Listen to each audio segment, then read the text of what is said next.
আচ্ছা, তুমি যদি এরকম ম্যাজিক ক্যান্ডেল বানাতে চাও তাহলে তুমি যদি একটা কাচের জার নাও তাহলে কিছুই হবে না। কাচের জারটার মধ্যে যদি তুমি হালকা পানি ভরে নাও তাহলেও কিছু হবে না। তারপর ওই পানিটার মধ্যে যদি তুমি হালকা গ্লিটার এভাবে ঢেলে নাও তাহলেও কিছু হবে না। তারপর যদি তুমি একটা আস্ত মোমের মেরুদণ্ড ঠিক এইভাবে ভেঙে দাও তাহলেও কিছু হবে না।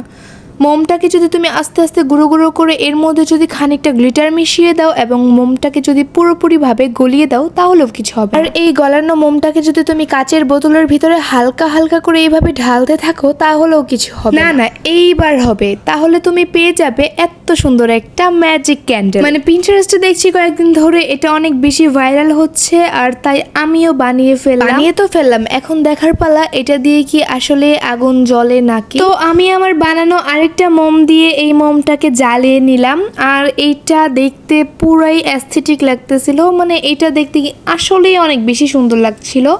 তোমাদের কেমন লেগেছে এটা তোমরা কমেন্টে জানাও। আর এরকম করে কিন্তু তোমরাও বাসায় ডেকোরেশনের জন্য বানাতে পারবে, অনেক অনেক অনেক বেশি ভালো হবে।